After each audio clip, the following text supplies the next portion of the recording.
Приветствую тебя, дорогой подписчик. На моем канале будет много интересного контента. Подписывайся, ставь палец вверх и оставляй комментарии. Золотистая марево дрожала над бесконечными просторами саванны, превращая горизонт в зыбкую линию, где небо сливалось с выжженной землей. В это время дня жизнь здесь замирает. Даже стервятники, эти неутомимые патрульные неба, застывали неподвижными точками на ветвях высохших акаций. Но тишина в саванне — лишь иллюзия, вуаль, наброшенная на бесконечную борьбу за право увидеть завтрашний рассвет. В самом сердце этих земель, среди нагромождения древних валунов, которые местные племена называли «спящими стражами», обосновался клан. Для большинства обитателей саванны гиены лишь призраки ночи, чей хохот предвещает смерть, а образ жизни ассоциируется с воровством.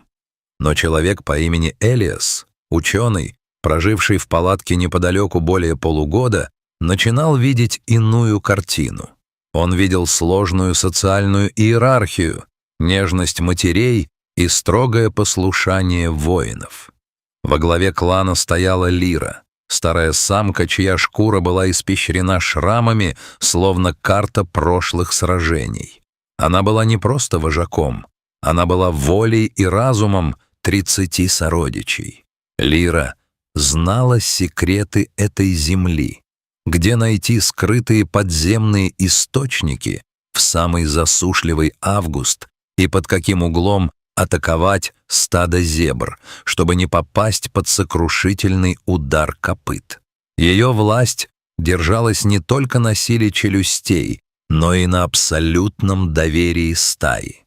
Рядом с ней всегда была Сена, ее сестра и верный соратник. Если Лира была холодной стратегией, то Сена — стремительным, почти стихийным действием. Она была тенью вожака, следящей за порядком внутри группы и пресекающей любые конфликты среди молодых самцов. Но главной заботой стаи был Тано. Маленький неуклюжий щенок с непропорционально большими ушами и живыми, пытливыми глазами. Его детство проходило в детских садах, защищенных расщелинах, где старшие самки присматривали за молодняком. Однако Тано не устраивали игры в пыли. Его манил запах пыльцы, приносимый ветром с далеких холмов, и таинственные звуки, доносившиеся из высокой травы, которую взрослые называли «зоной опасности». Саванна — это не игровая площадка, маленький дух. Ворчливо рычала Сена, когда Тано в очередной раз пытался прокрасться мимо нее. Она кажется золотой, но на самом деле она пропитана кровью тех, кто не умел ждать и слушать. Тано виновато вилял хвостом, припадая к земле, но стоило Сене отвернуться, как его взгляд снова устремлялся за пределы камней. В его маленькой голове еще не укладывалось, что мир не заканчивается там, где падает тень Лиры. В нескольких милях от логова, в густых колючих зарослях у пересохшего русла реки, затаилась смерть. Кайрос был огромен, даже по меркам львов. Когда-то он правил прайдом у Большого озера, но годы и амбиции молодых соперников сделали его изгнанником. Изгнание для льва — это медленный, смертный приговор. Его былая мощь начала увядать. На левом бедре зияла глубокая, воспаленная рана от рога буйвола, напоминание о неудачной попытке охоты в одиночку. Гнилостный запах раны привлекал мух и лишал его возможности незаметно подкрадываться к чуткой дичи. Голод превращал его былое величие в отчаянную, лихорадочную ярость. Кайрос принюхался. Ветер, изменивший направление, донес до него нечто особенное. Не терпкий запах старого самца и не мускусный аромат антилопы. Это был запах молока, неопытности и страха. Запах щенка. Кайрос, медленно, переставляя лапы с ювелирной точностью, начал свое движение. Он был подобен тяжелой грозовой туче, ползущей по земле. В тот день зной был особенно изнуряющим. Лира и основная часть стаи погрузились в тяжелую полуденную дрему в тени скал. Даже бдительное сено прикрыло глаза, обманутое неподвижностью воздуха. Тана, ведомый своим неуемным интересом, увидел необычайно красивую бабочку с огненно-рыжими крыльями. Она порхала совсем рядом, опускаясь на сухие стебли и снова взлетая, словно заманивая щенка в игру. Тано, забыв обо всех предупреждениях, выскользнул из расщелины. Один прыжок, другой. Он не заметил, как камни спящих стражей остались далеко позади. Здесь, в высокой траве, мир выглядел иначе. Стебли перекрывали обзор, а привычные запахи стаи сменились запахом сухой земли и разогретого камня. Бабочка взмыла высоко в синеву и исчезла, оставив щенка одного в безмолвном океане травы. Внезапно Тано почувствовал, как по его спине пробежал холод, несмотря на жару. Птицы на ближайшем кусте разом замолчали. Воздух стал тяжелым. Он обернулся, надеясь увидеть ворчливую морду сены, но увидел лишь две янтарные точки, зажегшиеся в тени акации. Кайрос вышел из укрытия. Он не рычал, льву-одиночке не перед кем хвастаться. Он просто шел, и каждый его шаг отдавался в земле глухим эхом. Тано замер. Его маленькое тело сковал первобытный ужас, который лишил его голоса. Он попытался отступить, но лапы стали ватными. Кайрос сделал молниеносный рывок. Мощная тяжелая лапа придавила щенка к пыльной почве, а челюсти сомкнулись на загривке. Лев не собирался убивать его на месте. Он хотел унести добычу подальше от клана. Именно в этот момент Тано нашел в себе силы. Тонкий, отчаянный визг, полный боли и мольбы, разрезал душную тишину саванны. В логове Лира вскинула голову мгновенно. Ее зрачки сузились до точек. Один взгляд на пустующее место у входа, и над камнями разнесся гортанный, вибрирующий призыв. Это не был обычный хохот. Это был военный горн. Элиас, наблюдавший за кланом через объектив, вздрогнул. Он увидел, как сонные, лениво развалившиеся животные в долю секунды превратились в слаженную армию. Они не суетились. Они выстроились в боевой порядок еще на бегу. Когда гиены достигли границы высокой травы, Кайрос уже пытался скрыться. Увидев приближающуюся стаю, он понял, что тихой трапезы не будет. Он выпустил Тано, прижав его лапой к земле, и издал такой мощный рык, что птицы взлетели в радиусе километра.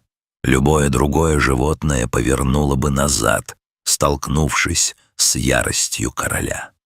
Но для клана Лиры этот щенок был не просто едой, он был их общим будущим. «Окружай», — казалось, командовала Лира своим прерывистым лаем. Гиены разделились на 3 группы. Первая, ведомая самой Лирой, начала фронтальную атаку. Они не вступали в прямой контакт, зная, что один удар львиной лапы может переломить хребет. Они кружили, делая ложные выпады, щелкая челюстями в считанных сантиметрах от носа льва. Кайрос был в ярости. Он бросался на одну гиену, но та мгновенно отступала, а в этот момент две другие из второй группы под предводительством Сены впивались ему в скакательные суставы сзади. Лев крутился волчком. Его раненая нога подвела его, он начал припадать на бок. Это была война на изматывание. Гиены использовали свою главную суперсилу — выносливость. Пока Кайрос тратил колоссальную энергию на короткие яростные выпады, гиены дышали ровно, сменяя друг друга в первой линии атаки.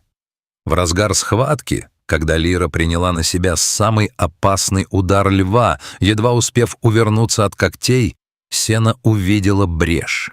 Пока Кайрос был отвлечен попыткой достать Лиру, Сена молнией пронеслась под самым брюхом хищника.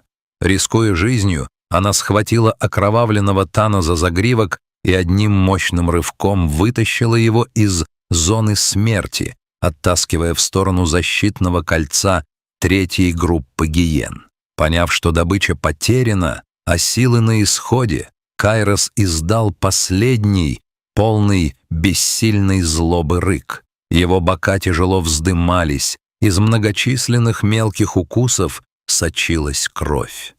Он осознал, если он останется здесь еще на 10 минут, стая просто разорвет его на части. Хромая и огрызаясь, великий изгнанник начал отступать в гущу кустарника, пока его желтые глаза не растворились в сумерках. Элиас сидел в своем укрытии, не в силах оторваться от окуляров. Он видел, как стая окружила Тано. Лира подошла к щенку первой. Она была ранена.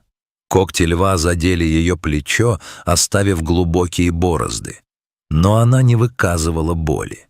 Она начала осторожно вылизывать Тано, очищая его шерсть от пыли и чужой слюны. Одна за другой остальные гиены подходили, чтобы коснуться щенка носом, проверяя, жив ли он. В этом жесте было столько человечного, столько осознанной преданности, что ученый почувствовал, как его прежние убеждения рассыпаются в прах. Мы называем их падальщиками, потому что нам так удобнее их ненавидеть, записал он позже в своем дневнике. Но сегодня я видел благородство, которого не встречал у многих людей. Они не бросили своего, даже зная, что враг сильнее. Сила — это не клыки. Сила — это готовность стоять друг за друга до конца. Прошли годы. Саванна осталась прежней, суровой и прекрасной. Лира давно ушла в страну теней, и ее место заняла Сена, а затем и новое поколение. Тана вырос. Он стал крупным, сильным самцом с внимательным, мудрым взглядом. На его боку и загривке остались глубокие шрамы, которые со временем заросли грубой шерстью. Эти отметины стали его главной гордостью. Каждый раз, когда молодой и самоуверенный щенок пытался нарушить границы дозволенного, Тано просто преграждал ему путь и показывал свои шрамы. Это действовало лучше любого рыка. Он навсегда усвоил тот урок в высокой траве. Одиночество в саванне — это смерть, стая — это жизнь. Когда багровое солнце опускалось за горизонт, окрашивая мир в цвета запекшейся крови и золота, над просторами разносился голос клана. В этом многоголосии, где бас Тано вплетался в тонкие голоса молодых, слышалось нечто большее, чем просто зов хищника.